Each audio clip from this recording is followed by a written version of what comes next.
Okay, so this is a little update. I'm working on the environmental challenges. As you can see over here on the side, you can change the environmental challenges. Um, so it's basically a template at the moment, and then you can set it up to be whatever you need it to be. So it only lets pictorial or pelvic through, jaws level 5, eyes level 5, or certain colors.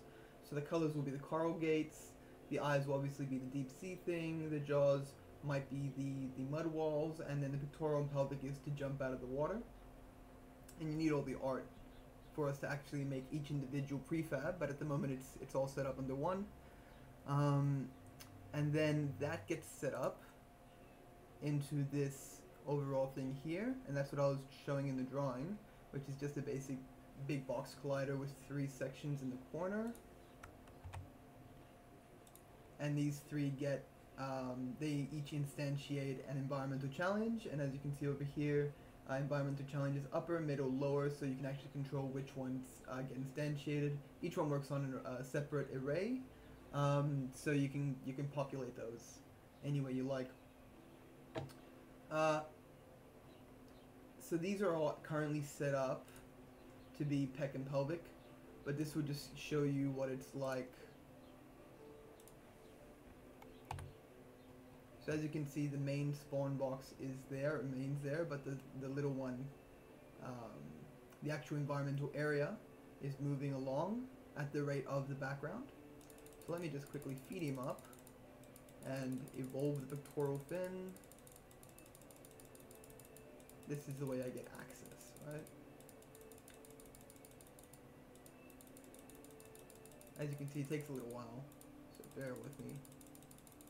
Once we've got the fish being launched out of instantiation cannons outside of the screen, then we won't have to click all these stupid buttons. Okay, so he's fully done, he's ready to go. And imagine that on the side here it would say the challenges coming up. One is jumping out of the water, the other is a color gate and maybe a mud wall. So if I say, alright, I've got those ready for that, let's say I wanted to match the color gate, so I might change my color to blue to match a blue color gate. And then let's say I also want the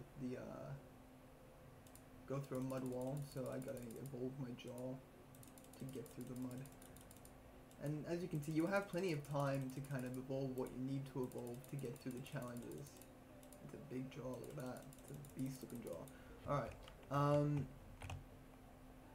So as you can see on the side there, they're coming up. And this is the part that took the longest to figure out because I had some issues with the instantiation. But as we start to come up to the different challenges, they look horrible obviously, but they'll look better once we have the artists supplying their stuff. Bang! And as you can see over here, we got access. Some sort of no reference, which I gotta check out, and the new environmental area is moving. So we should be able to link that to the background as well and change the background matte per area, and maybe flash the screen so that you can't see the noticeable shift or change, but we can play with that.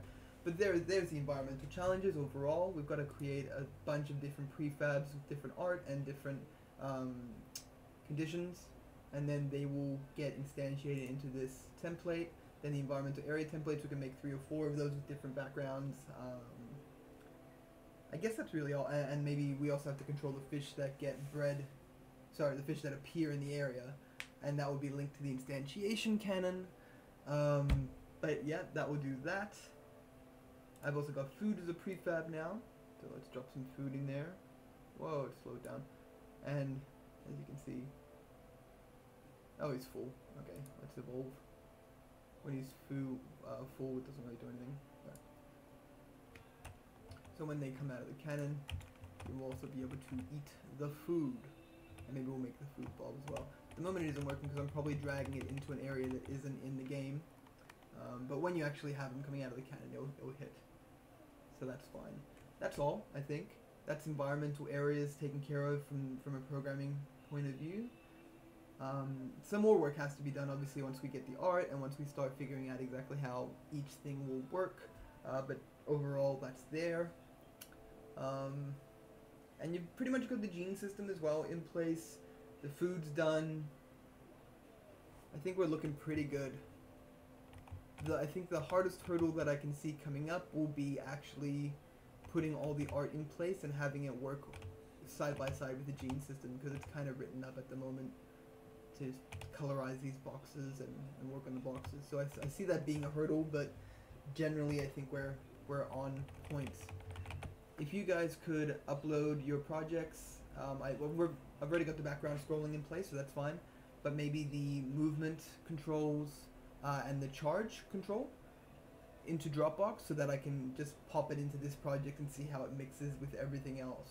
At the moment, it's mostly tag based, how the mechanics are working at the in the game. So there's that. Otherwise, there really isn't much to discuss. So yep, that's just an update from me, and I think I'll continue working on one of the things that's on Scrum. So yeah, thanks.